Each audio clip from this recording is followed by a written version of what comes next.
Hey everyone, welcome back to my channel. Today we're diving into the world of summative assessments.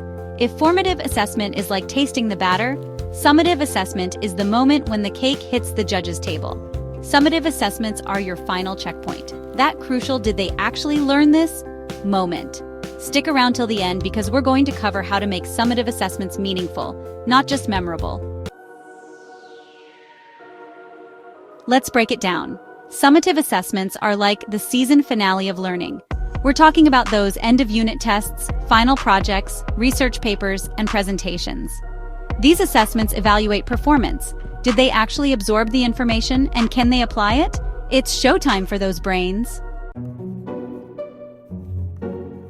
So, why do we put ourselves through this? A good summative assessment answers one crucial question. Did the learner actually, truly, really learn the thing?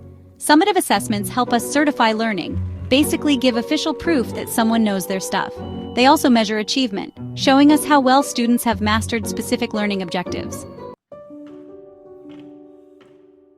Let's get real. Nobody wants to take a boring old test. Luckily, summative assessments come in more flavors than an ice cream shop. We've got your classic final exams, of course, but things can get way more interesting with capstone projects and formal presentations. The key here is to choose the format that best matches the skills you taught and the learning objectives you set. Now let's talk strategy.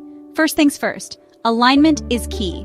Your assessment should measure exactly what you taught, no curveballs or surprise attacks. Give students clear rubrics, checklists, and criteria so they know exactly what's expected of them. This not only helps them succeed, but also saves you a whole lot of grading headaches later on. And finally, even though it's a summative assessment, don't be afraid to sprinkle in some feedback. Now here's a little secret. Summative and formative assessments aren't enemies. Formative assessments are like those little check-ins along the learning journey. They guide the process, helping you identify what students are struggling with and adjust your teaching accordingly. Summative assessments, on the other hand, are the grand finale, the moment where we celebrate everything that's been learned.